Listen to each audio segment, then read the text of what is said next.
Дизайндағы жарнаманың маркетингтегі негізгі ұғымдары тақырып.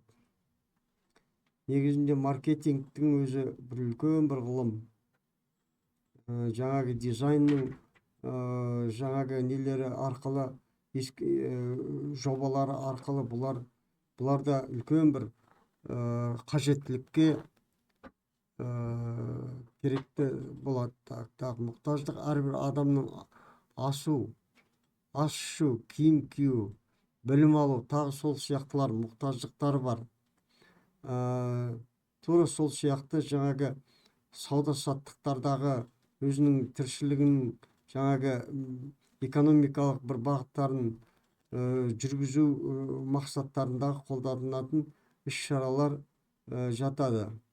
Қажеттілік мұқтаждықтарын консервификациялау, мысалы ашық мұқтаждық, ал беспаралық жеу ниетті қажеттілік болады. Тауар адамдардың қажеттіліктерін өтей алатын және айырбастауға не сауаттылығын ашуға ұсынылатын және де тағы да басқа іс-шараларға байланысты материалды не материалды емес объекті болып табылады. Мысалы, дүкендерде сатылатын қаламсап, тағы да басқа сызғыш деп айтайық, дәптер дейік, тағы да басқа акварельді мысалы бояулар, тағы да сызуға арналған жаңағы форматтар деп айтсақ, компьютерлік және тағы сол сияқтылары тауарлар болып табылады. Әдеттегі материалдар емес тауарларды қызмет деп атайды. Материалды емес дегенге қандай нелер жатқыза аламыз? Мысалы, музыкалық әуендер деп келтірсек, мысалы, ол материалдық емес. Ал егерде музыкалық аспаптар десек, ол материалды және де тауар болып есептеледі. Міне осындай мысал арқылы біз материалдық және материалдық емес деп осындай құндылықтарды ажырата аламыз. Мысалы, шаш алу, заңгерден кеңес алу, дәрігерменен сұхбаттасу, қаралу, қызмет, тағы да басқа іс-шаралар болып табылады. Мысалы, сатылымдардың қабілеттілігі адамның тауары сатып алуға қажетті ресурстардың және де қолданысқа берілуі, қолданылуы мөлшерлері болып табылады. Мысалы, яғни адамның тауары сатып алуға ғана емес, оны сатуға және де өндіріске қосуға, оның ақшасының неге өзге ресурстардың бар не жоқ болуы, тағы да басқа, мысалы, коммерциялық, мысалы, жарнамалық және де сол жарнамалың ішіндегі дизайндық жаңағы шығармашылық туындылары, тағы да басқа нелері жаңағы іс-әрекеттері жатады. Тауар алмасу дегеніміз тұтынушылар арасындағы тауарларды қажеттіліктеріне қарай бір-бірімен айырбасталуы. Мысалы, көп тауарлардың мысалы жаңағы өтпей қалуына байланысты, ол өзінің жаңағы өтетін тауарларынан тұтынушыларға талабына байланысты, талабына сай айырбастап алып, оларды басқаша тауарларменен біте қайнасып өткізуіне өзінің мүмкіндіктері пайда болады деп есептейміз. Нарық екі түрлі мағынада ие болады. Бірінші, тауар алмасатын жер.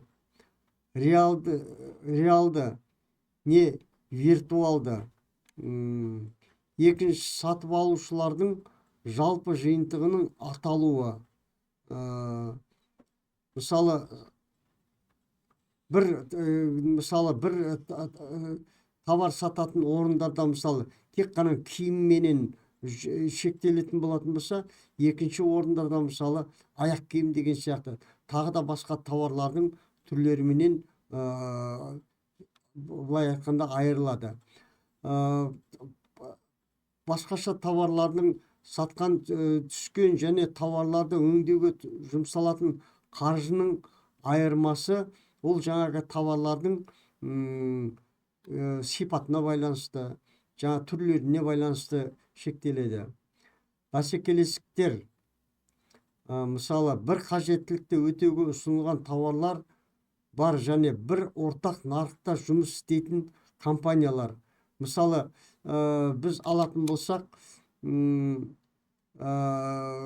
Японияның мысалы машина шығаратын компаниялары, олар және Кореяның машина шығаратын компанияларымен, және де тағы да басқа Германия, Америка, сол сияқты күрделі жаңа мемлекеттердің машина шығаратын товарларменен мысалы бәсекелестікке түседі.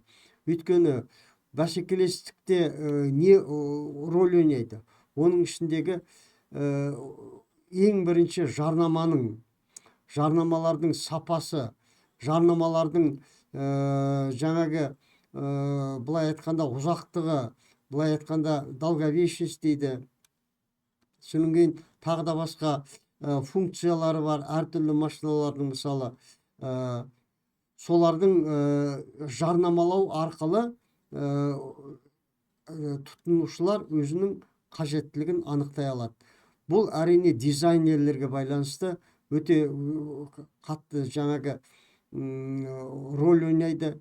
Егер де дизайнерлер жақсы сипатта, жақсы бейнеде жаңағы товарларды бере білсе, олардың яғни өтуге деген, сұранысқа деген былай айтқандағы қызығушылығы осы жарнамалар арқылы арта түседі. Және де жарнамалар қаншалықты сапалы болса, товарлар соншалықты өзінің тұтынушыларына жаңағы ие болады деген ұғымға келеміз. Негізінде жарнаманың көптеген жаңағы мысалда нелері, качестволары өте көп. Ол атап айтқанда жаңағы товарлардың әрдайым өтіп тұруына, және де оның товардың мысалы дамуына, содан кейін жаңағы тұтынушылардың қызығушыларын арттыруына байланысты жаңағы қажетті функциялардың көбеюіне, және де тағы да басқа іс-шараларына өте маңызды роль атқарады. Яғни жарнама қандай сапалы болатын болса, товар да сол құрылым өтімді болады. Назарларыңызға рахмет.